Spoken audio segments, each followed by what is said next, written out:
Teacher सैरिश और मैं आपसे डिस्कस कर रही हूँ पंक्चुएशन मार्क्स। तो आज जो पंक्चुएशन मार्क हम डिस्कस करने वाले हैं वो है कॉमा।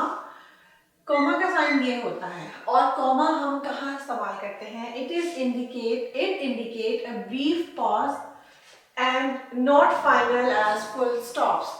जैसा कि आपको पता है कि फुल स्टॉप में जब एक जुमला मुकम्मल खत्म हो जाता है तो हम उसके अंदर फुल स्टॉप लगा देते हैं, लेकिन जो कॉमा है वो यूज होता है किसी सेंटेंस के बीच में एक हल्का सा पॉज लेने के लिए, यानी सेंटेंस वहां पर खत्म नहीं हुआ है, आपने एक स्लाइड पॉज लिया है।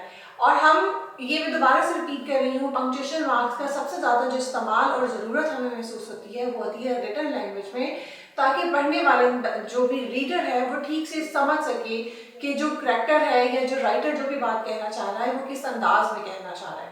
जब हम एक दूसरे को सुन रहे होते हैं तो बात समझना बहुत आसान होता है कि किसने कहाँ पे पॉज लिया है, कहाँ पे बात खत्म कर दी है, कहाँ पे न्यू थॉट, कहाँ पे न्यू सेंटेंस शुरू हो गया है। लेकिन रिटन में इन सब चीजों को इंडिकेट करने के लिए हमें जरूरत पड़ती है पंक्चुएशन मार्क्स की। तो जहां पर कॉमा इस्तेमाल होता है उसका मतलब ये होता है कि वहां पे सेंटेंस खत्म नहीं हुआ बल्कि एक छोटा या ब्रीफ पॉज लिया गया है।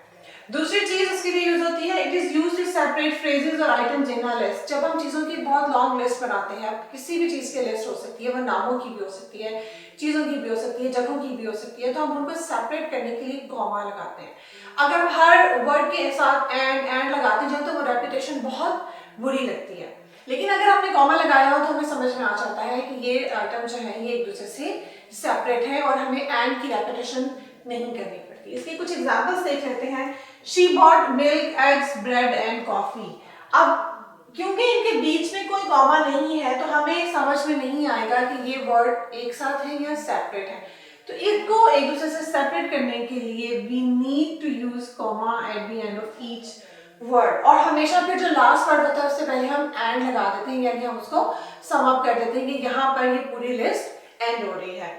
फिर जब हम डेट्स लिखते हैं, जब हम डेट लिखते हैं किसी भी टाइम के हिसाब से, तो उसके लिए भी हम उसे सेपरेट करते हैं। डेट को जब हम सेपरेट करते हैं ईयर से तो वी यूज ए कॉमा, हम तब भी एक कॉमा इस्तेमाल करते हैं।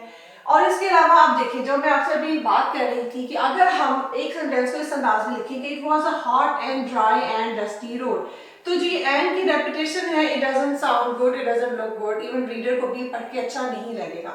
तो बेटर ये होगा कि हम hot, dry and a dusty road उसको डिस्क्राइब करने के लिए हम जो शुरू के वर्ड्स हैं जितने भी हैं, 2 या 3 हैं, उसके बीच में हम एक कॉमा यूज करें और जो लास्ट वर्ड है उसको समराइज करने के लिए, उसे सम अप करने के लिए कि हमें समझ में आ जाए ये लिस्ट यहाँ पे एंड हो गई है, वी यूज एंड।